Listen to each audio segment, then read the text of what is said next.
हाय दोस्तों, हम लोग देखते हैं उत्सर्जन तंत्र, एक्सक्रीटरी सिस्टम। सिस्टम मतलब कि कोई भी ऐसी चीज़ जो अनयूजुअल चीज़ को बाहर फेंके वो उत्सर्जन मतलब एक्सक्रीटरी सिस्टम कहलाता है। और जो उत्सर्जित हो रहा है, जो सामान, जो अनयूजुअल चीज़ें जो बाहर निकल रही है उसको बोलते हैं उत्सर्जित पदार्थ, और जो निकाल रहा है उसको बोलते हैं उत्सर्जन तंत्र। ठीक है, यहाँ तो समझ में आ गया। फॉर एग्जाम्पल, आप गन्ने के जूस के दुकान पे गए, आप गन्ना मांगे उससे, तो वो तो गन्ना का जूस दिया, और जो गन्ना से जो भी अनयूजुअल चीज़ें बाहर निकली, जो भी बचा हुआ चीज़ें है वो बाहर निकल गई, उसको बोलते हैं उत्सर्जित पदार्थ। क्या बोलते हैं? उत्सर्जित पदार्थ मतलब अनयूजुअल चीज़ को बाहर निकाल देना, उत्सर्जित पदार्थ। जैसे कि हम लोग का बॉडी में 5 उत्सर्जन तंत्र हैं, जैसे कि स्किन हो गया जो पसीने को बाहर फेंकता है, सीवम जो बनता है हमारे बॉडी में, सीवम सीवम को भी बाहर फेंकता है स्किन। दूसरा हो गया फेफड़ा। फेफड़ा क्या करता है? वो बलगम को बाहर फेंकता है, कार्बन डाइऑक्साइड को बाहर फेंकता है, तो उत्सर्जित कर रहा है, अनयूजुअल चीज़ को उत्सर्जित कर रहा है। फेफड़ा में जो आपका जाके जो खखार जो बलगम रहता है वो कोई काम का है? वो कोई काम का नहीं, तो अनयूजुअल है, उसको बाहर फेंक रहा। CO2 का कोई काम नहीं है, वो अनयूजुअल है, उसको बाहर फेंक रहा। तीसरा हो गया बड़ी आंत। बड़ी आंत जैसे हम लोग खाना वाना खाते हैं, खाना वगैरह खा लिया, पूरा पूरा पच गया, पूरा जितना भी काइल है, काइल को लैट्रिन के जरिए बाहर निकाल देना, ये उत्सर्जित कर दिया, अनयूजुअल चीज़ को बाहर फेंक दिया। तीसरा हो गया।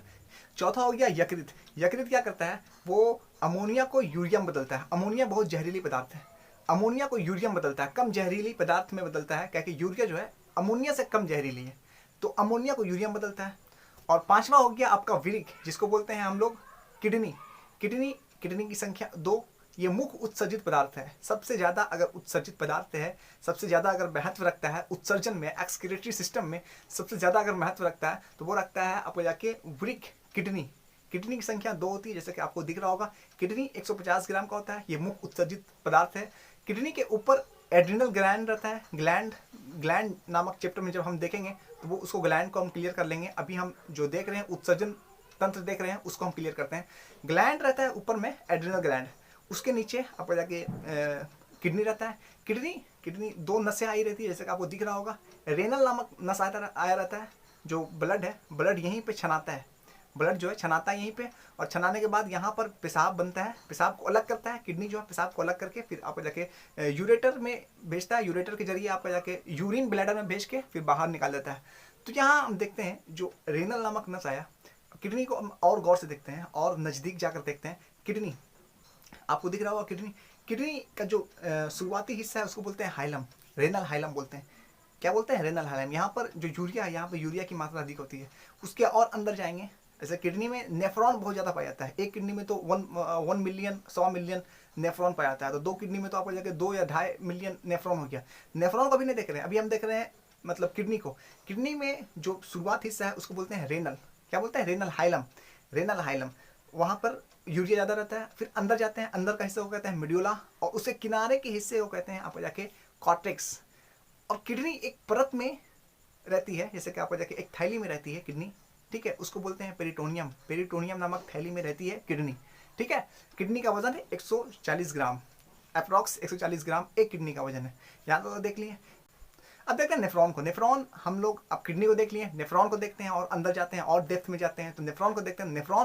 नेफ्रॉन ऐसे बहुत ज़्यादा है, जैसे कि एक किडनी में 1.5 या फिर मतलब 1.25 मिलियन के करीब एक किडनी में है, तो दोनों किडनी में मान लिए कि 2 मिलियन या फिर 2.5 मिलियन, इस हिसाब से नेफ्रॉन रहता है। नेफ्रॉन जैसे कि आपको तस्वीर दिख रहा होगा, नेफ्रॉन का जो ऊपर का हिस्सा है, जो ऊपर गुच्छेनुमा आपको दिख रहा होगा, तो गुच्छेनुमा हिस्से को ग्लोमेरुलस कहते हैं। ग्लोमेरुलस क्या करता है? वो मतलब रक्त को मतलब छानता है, रक्त से जो कण है, कण को छानता है, छानने के बाद जो शुद्ध रक्त रहता है उसको वापस भेज देता है।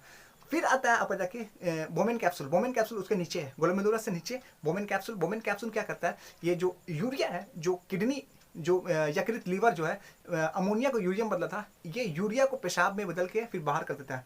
पेशाब में बदल के फिर यूरेट्रा के जरिए यूरिन ब्लैडर में भेजता है। यूरिन ब्लैडर फिर आपको जाके बाहर निकाल देता है। और जो पेशाब है, पेशाब में 98% जल रहता है, 2% यूरिया रहता है, और जो गंध आता है अमोनिया के कारण आता है, और जो आपको जाके पेशाब का पीला रंग यूरोक्रॉम के कारण, ये 4.8 pH मान रहता है इसका।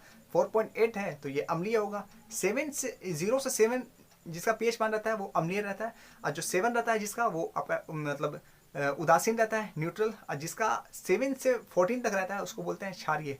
तो जो पेशाब का जो pH मान है 4.8 है तो अम्लीय है, अम्लीय है, ठीक है, एसिड है। आई होप ये वीडियो आपको पसंद आई होगी।